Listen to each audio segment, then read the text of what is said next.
The instant the newly appointed Chief Transformation Officer stood at the head of the conference table and called the certification department an expensive relic, Eleanor Voss felt the familiar, quiet hum of a disaster beginning to take shape, the kind she had learned to recognize the way sailors recognize a change in the wind long before the storm arrives. He paced the room in his tailored charcoal suit, tossing around phrases like synergized workflows and next-generation lean structuring with the confidence of a man who had never once had to explain his job to a federal auditor at 2 a.m.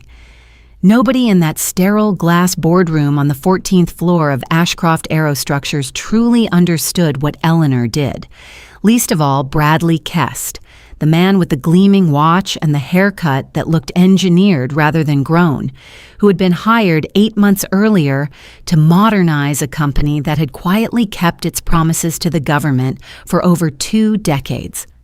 Eleanor had spent 19 years, survived 4 CEOs, 2 surprise inspections from the Federal Aviation Administration, and 1 attempted corporate sabotage by a disgruntled subcontractor. And through all of it, she had remained the one constant thread holding the company's safety certifications, export licenses, and airworthiness approvals together without a single lapse. It began, as these things always do, with small and almost invisible cruelties, the kind designed to look like nothing when examined individually, but which formed a pattern unmistakable to anyone paying attention. Her department's software licensing budget was quietly cut in half without a conversation. Her monthly certification briefings were rescheduled twice and then simply vanished from the calendar entirely, and she learned she had been excluded from a critical vendor review only when a nervous intern accidentally forwarded her an email chain she was never meant to see. Then came what leadership euphemistically termed organizational right-sizing, a wave of layoffs that hollowed out entire floors of the building and left the remaining employees trading nervous glances over their now permanently dimmed instant messaging statuses. Eleanor watched colleagues she had trained for a decade clean out their desks in cardboard boxes, watched the cafeteria grow quieter each week,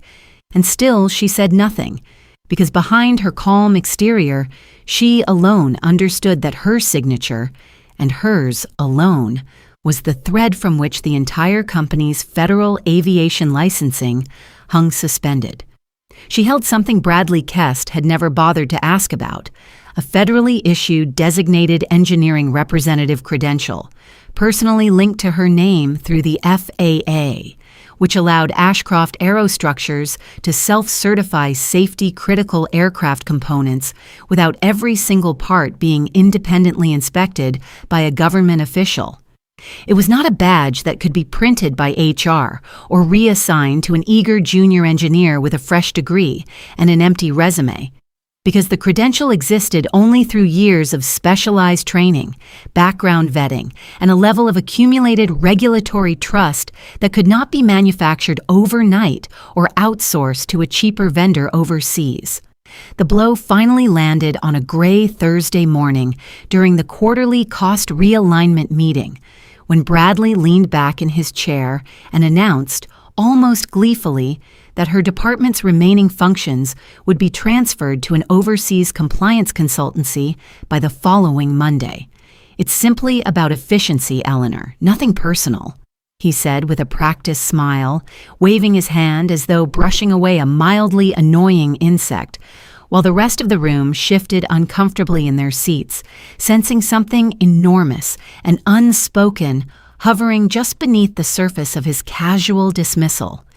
Eleanor didn't argue, didn't raise her voice, and didn't ask for reconsideration. Instead, she reached into her leather portfolio and placed her federal credential badge gently on the polished table, its holographic government seal catching the fluorescent light like a small, silent warning. "It's not a formality, Bradley," she said evenly, meeting his eyes without blinking. "It's federal law, and once I walk out that door, there is no one left in this building who can legally sign off on a single aircraft part leaving our facility." That weekend, in the quiet of her home office, Eleanor methodically and legally severed every connection tying her name to the company's certification infrastructure, revoking her secure credentials, deactivating her encrypted signing tokens, and formally notifying the FAA's regional office that she no longer served as Ashcroft's designated engineering representative, effective immediately. She made one phone call to an old contact at the agency, a woman named Denise Whitfield, who had worked beside her through the company's near-catastrophic audit years earlier, and simply said, "I wanted you to hear it from me before Monday morning because I won't be the one holding this together anymore."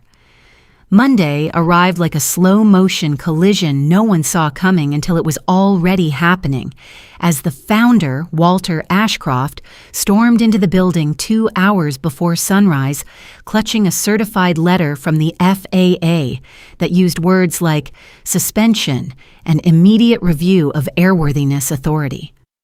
By mid-morning, the company's entire part shipping operation had ground to a halt. 3 major defense contractors had frozen their active purchase orders, and the general counsel, a sharp and unflinching woman named Priya Nandan, calmly informed the panicking executive team that reassigning Eleanor's certification duties to anyone else without federal reauthorization would constitute a serious felony under aviation law.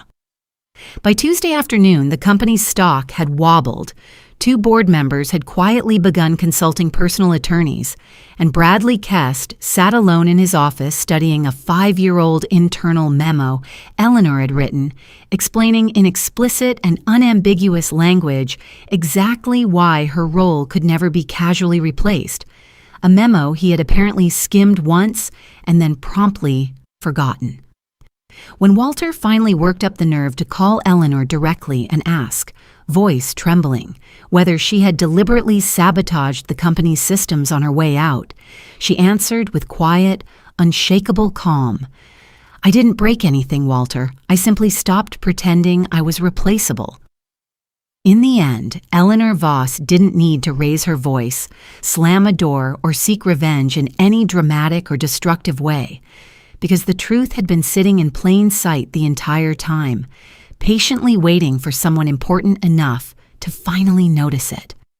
She had spent 19 years being treated as background furniture instead of the load-bearing wall she truly was, and when the company finally collapsed under the weight of its own arrogance, it wasn't because Eleanor tore anything down, but because she simply stopped holding it up. Please subscribe to our channel and share this video with your friends and family. We create entertaining and inspiring stories for our viewers, and your support helps us continue making great content for you.